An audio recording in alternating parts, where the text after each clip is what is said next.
Решила повторить один из способов переработки старых вещей, которые использовали наши аджи и мамы в 70-х годах прошлого столетия. Тогда они в ход пускали старые драповые пальто, балоневые куртки, шерстяные кофты, пиджаки. Здесь у меня тоже идут вещи на выброс, но только у меня уже из более легких тканей. Это юбочки, брючки из полушерсти, шерсти. Я их подготовила, распорола, постирала.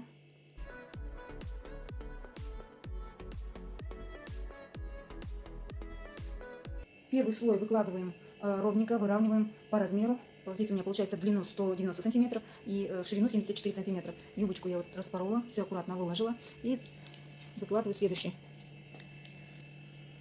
Накладку делать нужно друг на друга, вот на вот таких вот стыках, чтобы не было утолщений. Все это нужно будет расправлять. Ну вот тут первый слой выложен. Теперь нужно будет все это сшивать.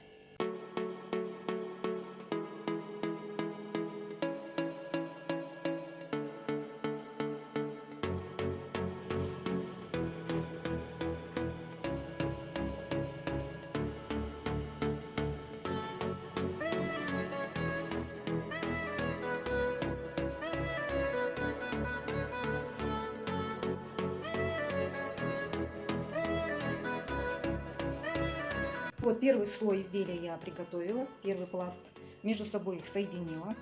И сейчас буду прокладывать второй слой. Вот я приготовила уже юбочки, здесь распорола вот это из чистой шерсти, здесь полиэстер, немножко с добавлением, здесь трикотажная, здесь чистая шерсть, здесь тоже итальянская шерсть, с добавлением шерсти, ткань юбочная и трикотаж. Вот сейчас буду прокладывать вторым слоем и тоже буду прошивать между собой, захватывая вот этот слой.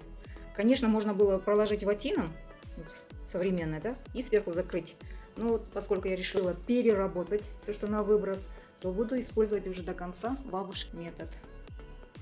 Ну вот, выложила второй слой. Те места, где получались утолщения, я посрезала, то есть это пояса, подгибки, чтобы не было никаких утолщений. Сейчас буду все сшивать аккуратненько. Пока у меня получился тоненький такой сэндвич. И сейчас выстелю третьим пластом. И одновременно буду тоже зашивать, захватывая 3 слоя вместе. Готов вот третий слой. Я проложила его вот юбочками, чисто шерстяной юбочкой. Простегала, соединила места, где вот нужно было соединить стыки. Простегала с первым и со вторым слоем. Я его оставлю вот таким вот тоненьким это изделием. Мне нужно вот тоненькое. Конечно, в идеале наши бабушки, они готовили изделия из пальто, из курточек, поэтому у них получалось оно пышным, высоким, таким и многослойным. Мне достаточно вот такого вот тоненького изделия. Теперь мне нужно будет вот эти все швы закрыть. И я для этого использую, вот тоже нашла в закромах, в сундуках у мамы мужа вот такой вот ситец, какие-то остатки ситца, штапеля. Ну, сейчас попробую, что подойдет, тем и это изделие облицую первоначально. Поскольку выбранная ткань оказалась не сильно плотной, немножко рыхловатой, я побоялась, что она сядет, поэтому продекотировала. То есть выстирала, вымочила, подожду немножко, когда просохнет, выглажу, проутюжу и приступлю к пошиву облицовки изделия. Ну вот, облицовочный чехол у меня уже готов. Я в него вдела изделие. Вот по этому краю я закрою ручным швом. А чтобы во время использования самого изделия внутренность не сползала и не смещалась внутри самого чехла, я по краю изделия чехол закреплю с основным изделием. С стежками подкладываю вот такие вот обрезочки на небольшом расстоянии друг от друга. Вот край закрыла ручным швом. Укрепила вот такими стежками, подкладывая обрезочки по всему периметру края, с двух сторон. Из всех манипуляций, стежков, шириной он у меня получился 73,5, хотя я рассчитывала на 74. И в длину 1,89 м, ну почти 1,90 м, как я и рассчитывала. Остается это изделие только одеть в его красивое одеяние, который по-казахски называется тес.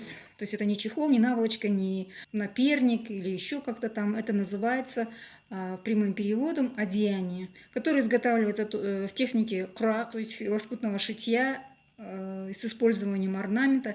Сейчас я его вдену. наше изделие, наш просолар. И потом в готовом виде рассмотрим и наш таз.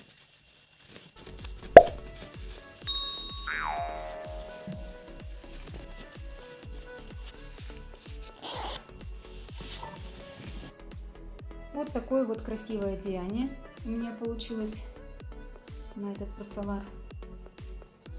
На замочке, на молнии, чтобы легко можно было снять, постирать при необходимости.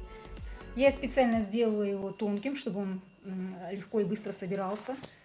Конечно, как я уже говорила, вообще у нас делают такие барсолары пышными, наполняя ватой либо овечьей шерстью. Но я специально сделала тонким для того, чтобы можно было постелить на диван, закинуть в машину, возить с собой на пикники, а также использовать как коврик для занятий йогой. Само слово барсолар говорит сам за себя, то есть быстренько его застелил и собрал, скрутив, либо сложив. Вот такая вот красота получилась. Если понравилось, ставьте лайки, оставляйте комментарии.